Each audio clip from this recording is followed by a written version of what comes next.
Je suis Bertrand Montuir, je suis le responsable du deuxième massif privé d'Eure-et-Loir qui s'appelle le domaine du Bois-Landry. Je m'en occupe depuis 10 ans en essayant d'ouvrir ce massif privé au grand public. Et nous avons depuis 3 ans une activité qui nous permet de réaliser ce rêve d'accueillir les citadins au domaine du Bois-Landry avec des cabanes dans les arbres. Et donc on a un site actuellement de 14 cabanes qui permettent d'accueillir une quarantaine de personnes par jour. Alors l'histoire de notre société, ça a débuté en 2000. Le début, c'est la tempête de 2000.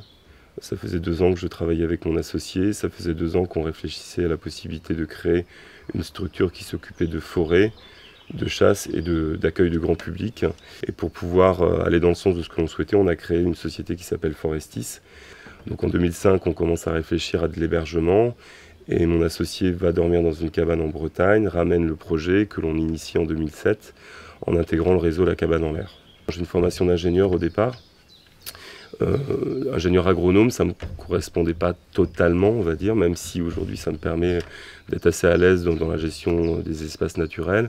Et je fais une formation à la suite de sciences politiques qui me permet de rentrer dans le monde plus de la communication comme je le souhaitais, voire du luxe.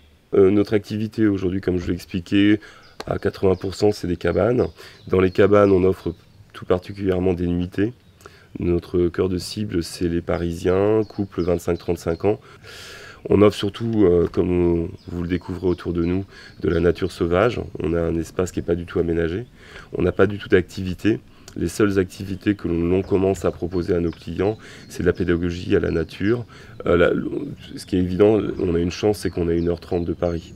On est assez près et assez loin. Après, je pense le site est extraordinaire, c'est-à-dire arriver sur un massif forestier où il n'y a que ça. C'est-à-dire que nous, on n'est pas un centre touristique pour 3-4 000 personnes jour. Et l'autre facteur du succès, je pense que c'est qu'on ne se prend pas au sérieux et on fait les choses sérieusement, mais on est décontracté.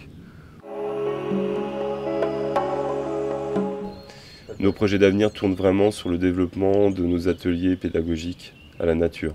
À partir du moment où on aura la certitude d'avoir 4, 5, 6 000 personnes on va pouvoir enclencher la possibilité de leur proposer des activités, des ateliers sur la faune, sur la flore. En termes de produits, nous devrions avoir une cabane accessible aux handicapés, par exemple.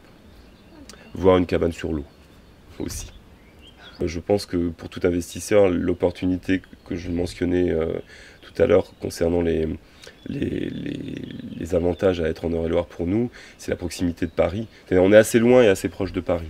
Donc on a cette facilité d'être à côté de la capitale. On a aussi ces gros avantages, c'est-à-dire qu'on peut être proche de la ville tout en ayant cette proximité avec des milieux naturels et je pense encore préservés.